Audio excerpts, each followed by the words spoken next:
Pemirsa, memasuki pertengahan masa jabatan, DPRD Provinsi Sulawesi Selatan segera umumkan hasil rolling alat kelengkapan Dewan atau AKD pada tanggal 23 Juni mendatang.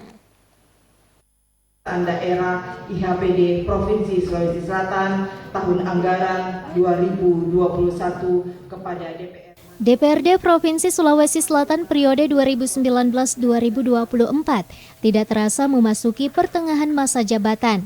Dan sesuai dengan kesepakatan awal periode, akan dilakukan rolling alat kelengkapan Dewan di 2,5 tahun terakhir masa jabatan.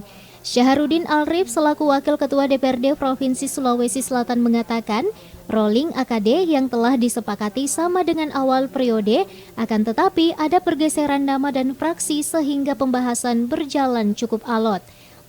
Lebih lanjut, Syahar yang juga kader fraksi Nasdem membeberkan, fraksi yang akan mengisi posisi pimpinan AKD, yakni Komisi A diisi oleh PKS, Komisi B Gerindra, Komisi C Demokrat, Komisi D Nasdem, dan Komisi E diisi oleh fraksi Golkar. Selain itu, badan anggaran akan diisi oleh PKB dan Nasdem, Bapemperda oleh PDIP, Badan Musyawarah oleh P3, dan Badan Kehormatan diisi oleh fraksi Golkar. Untuk sekarang, kami menunggu nama-nama dari fraksi untuk pengusulan nama. Ya memang rolling AKD ini sama dengan komposisi yang kemarin, cuman Golkar dapat sekian, Nasdem sekian dan lain-lain.